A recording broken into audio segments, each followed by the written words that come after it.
Welcome to UTRGV Radio News. I'm Samantha Garza. And I'm Ramiro Gonzalez. Starting off our newscast today, UTRGV Radio Samantha Garza gives us the latest on a closed street located on Edinburg campus. Robert Street on the UTRGV Edinburg campus will open in early November. The street was closed late August by facilities and operations for the construction of the Team-Based Learning Center for the School of Medicine. Director of Facility Planning and Management for the School of Medicine, Agustin Rodriguez, explains why the street is closed. The purpose of the closing of the drive was the new building required some chilled water lines that come from our plant. So there's new pipes that are going to be laid in the street to be able to service the building. Rodriguez said that he used larger pipelines to leave the possibility for a future building located south of the current construction site. Psychology junior Alexis Olivares tells UTRGV Radio how the closed road has affected her. It's an inconvenience for me getting dropped off because that was like a go-to street to my building, and now we have to go through Sugar, hit the light, and then turn in even when it's possible because people don't stop. Rodriguez explains the efforts being taken to protect students and staff that commute through the construction areas. We do have, on a weekly basis, we have planning meetings with the contractor and facilities, mainly to ensure that we have safety around the construction site. With Robert Street remaining closed until early November, the Team-Based Learning Center is scheduled to be finished by March and in use by next fall. For UTRGV Radio News, I am Samantha Garza. There may be a snack cart driving across the Edinburg and Brownsville campus. Jerry Galindo tells us more. UTRGV Dining introduced the Snack and Go cart earlier this month to the Edinburg campus. The food cart is meant to provide students with a convenient and faster way of purchasing non-perishable foods and drinks at either the visitor bus stop or the quad area. UTRGV Radio spoke with Director of Dining Services Gilbert Garza about what inspired the idea behind Snack and Go. Our inspiration was to provide an extension of convenience to all our campus visitor staff, students. Just another way to provide that added touch, just in case we have weather concerns or issues. Students at UTRGV, such as civil engineering freshman John Garza, have a mixed opinion on the snack cart. While realizing their convenience, they are also worried about pricing. I think it's cool, but it's expensive. I don't know, for me, since the university obviously has to make a profit, it's gonna be I'd say $3 for a chocolate bar. You're hungry, you're gonna buy it. Starting this week, the Snack and Go cart will be available on both campuses. Garza explained what the main goal is currently for the Snack and Go cart. Our goal is to get feedback.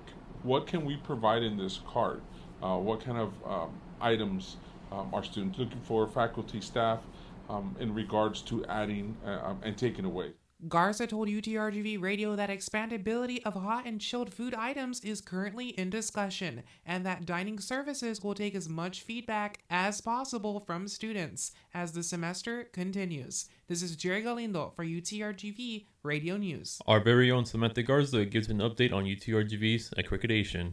In September, the Office of Institutional Accreditation successfully submitted the Compliance Certification Report to the Southern Association of Colleges and Schools Commission on Colleges. According to its website, SACCOC is the regional body for the accreditation of degree-granting higher education institutions in the southern state. Associate Vice President for Institutional Accreditation, Christine Shupala, explained what goes into the report. The report that we sent is a major report that covers 13 areas that SACCOC, our accrediting body, wants us to cover. So there are a little over 70 standards that we had to address in broad subject areas. Shupala says that reaffirmation is a federal government requirement and is not related to UTRGV's probationary status of last year. The SACCOC Board of Trustees will vote next December on the university's accreditation. This is Samantha Garza for UTRGV Radio News. This is your sports report. Over the weekend, UTRGV women's volleyball defeated CSU Bakersfield 3-1 at the UTRGV Fieldhouse. This win coming after UTRGV suffered a tough loss on Thursday night to Grand Canyon University. UTRGV sophomore outside hitter Sara Cruz gives us her thoughts on UTRGV earning a victory. I think we did what we did good, and I think we were consistent in every part of our game, so I feel like we're very happy to win today's game. After UTRGV dropped the first set to CSU Bakersville 25-18, head coach Todd Lowry talks about the adjustments UTRGV made to win the next 3 sets. After the first set, I got on them pretty good, about halfway through the first set, and I think after that, I think we had one ball that was a half speed or an off speed or off block ball that went to the floor without somebody like legitimately making a good effort. After a tough loss to Grand Canyon University, head coach Todd Lowry gave a lot of credit to how his team was able to bounce back against CSU Bakersville. I thought the girls just total team effort. You know, we talked about some stuff after the loss against Grand Canyon, and I felt like the loss against Grand Canyon was us not playing to win a match at the biggest moments as much as us playing not to lose a match at the biggest moments. And I thought tonight the girls played to win a match at the biggest moment. UTRGV women's volleyball will look to continue trending upward as the team will be on the road for their next match against 4-14 Chicago State. The game will take place on Thursday, October 17th at 7 p.m. at the Jacoby Dickens Center in Chicago. For more updates and highlights, visit goutrgv.com. For UTRGV Radio Sports, I'm Luis Rubio. Our very own Luis Rubio gives us an athlete spotlight on UTRGV Athletics, Jason Lloyd.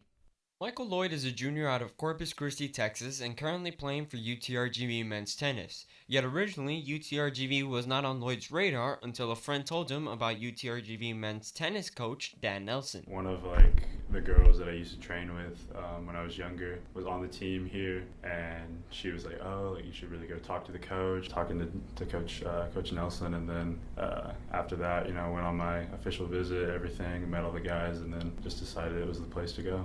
Compared to Michael's previous 2 years at UTRGV, this is an important year for him as his younger brother Jason Lloyd is on the team. Michael explains what it means having his younger brother on the team. It's just dope, man. Just having somebody that, has been there with me through everything that we've had to go through.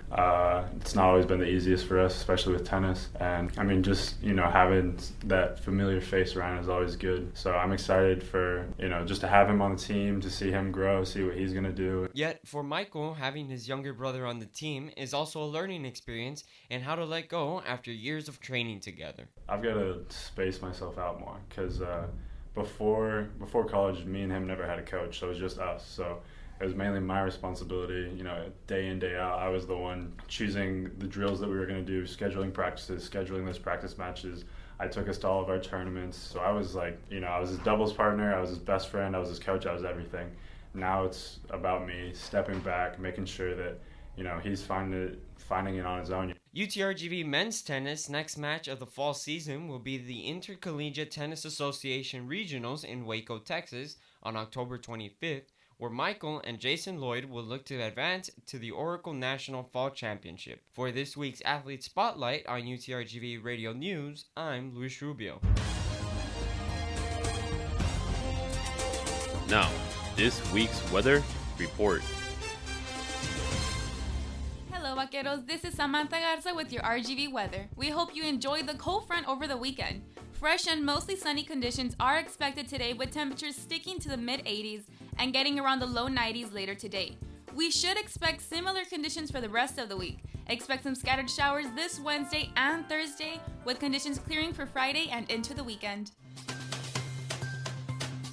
Here's what's going around campus. The Student Union will be having a UTRGV Groove tie-dye event today at 12:15 at the Edinburg Easton East Patio and the Brownsville Beeston Veranda. Shirts and supplies for the tie-dye event will be provided for free with current student ID. Contact the Student Union at studentunion@utrgv.edu for more information. The award-winning guitarist from Spain, Daniel Navarro Cruz, also known as Niño de Pura, will be performing at the Performing Arts Center in Edinburg this Friday from 7 p.m. to 8:30 p.m. All are welcome to attend with a $5 student ticket and a $10 general admission ticket. For more information or special accommodations, call the PAC at 956-665-3881. There will be a neuroscience research seminar tomorrow, October 15th from 3:30 p.m. to 5 p.m. The seminar will be hosted via Zoom at the Edinburg campus in EMEBL 1.159 and in Brownsville in BLH SB 1.312 and in Harlingen HCEBL 2.138.